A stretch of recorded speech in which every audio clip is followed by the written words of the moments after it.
Have you ever worked so hard for something that you ended up losing the joy of doing it? We live in a world that worships effort.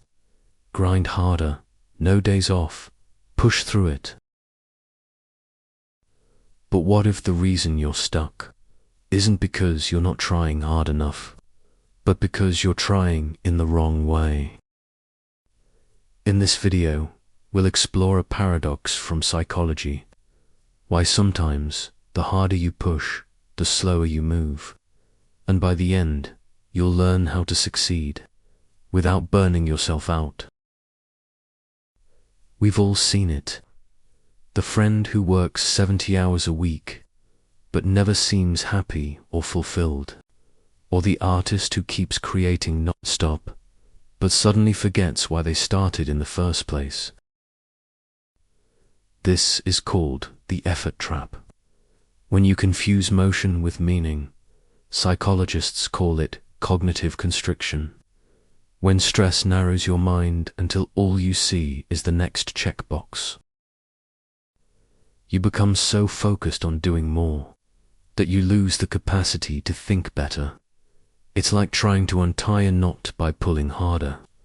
Sometimes the smartest thing you can do is pause. Psychologists call this flexibility, your ability to shift, adapt, and reframe. It's what separates people who recover from failure from those who collapse under it. When the pandemic hit, some people froze, waiting for things to go back to normal. Others adapted, learned new skills, and built something new. It wasn't about who worked harder. It was about who could bend without breaking. In therapy, I often see this in relationships. Two people argue, both insisting they're right, but the moment one softens their tone, everything changes. Flexibility doesn't mean weakness. It means strategic strength, choosing when to hold on and when to let go. You don't need to master everything. You just need to go deep into one thing. Neuroscientists call this pattern transfer.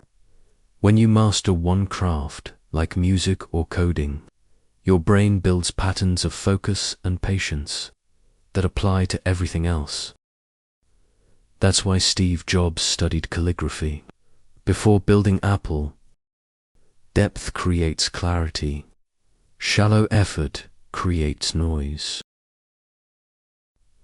So instead of asking, what else should I be doing? Ask, what deserves my full attention right now? We live in the age of more. More content, more options, more productivity hacks. But more doesn't make us happy. It makes us anxious. Psychologists call it the paradox of choice. When everything is possible, nothing feels satisfying. You scroll Netflix for 20 minutes and still can't decide what to watch.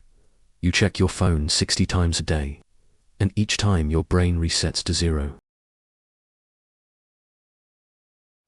Happiness doesn't come from adding more. It comes from filtering better, doing less, but doing it well, creates focus and peace. Every successful person you admire has one thing in common. They know what to say no to. In psychology, humility isn't weakness, it's awareness. It's what allows you to keep growing, even after success. The ocean becomes vast because it stays low. A tree grows tall because its roots go deep. In real life, the best leaders aren't the loudest in the room. They're the ones who listen first. Humility keeps your ego quiet enough for your mind to keep learning. When you're humble, feedback doesn't break you, it builds you. There's a saying in design, Perfection is achieved not when there's nothing left to add, but when there's nothing left to remove. The same applies to life. The less mental clutter you carry, the more energy you have for what truly matters. So if you feel lost or overwhelmed, don't chase another goal. Simplify, recenter, cut noise. Because simplicity isn't the opposite of ambition. It's the foundation of clarity. Maybe success isn't about pushing harder. Maybe it's about seeing clearer. When you bend, you stop breaking. When you go deep, you start growing. And when you let go of more, you finally find enough. The goal was never to dominate life. It was to move with it. That's what real flow feels like. That's what being truly alive means. If something in this message made you pause, share your thoughts below. I'd love to hear your take.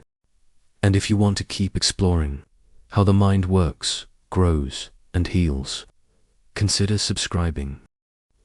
Thank you for watching till the end. Stay curious, stay kind, and I'll see you in the next one.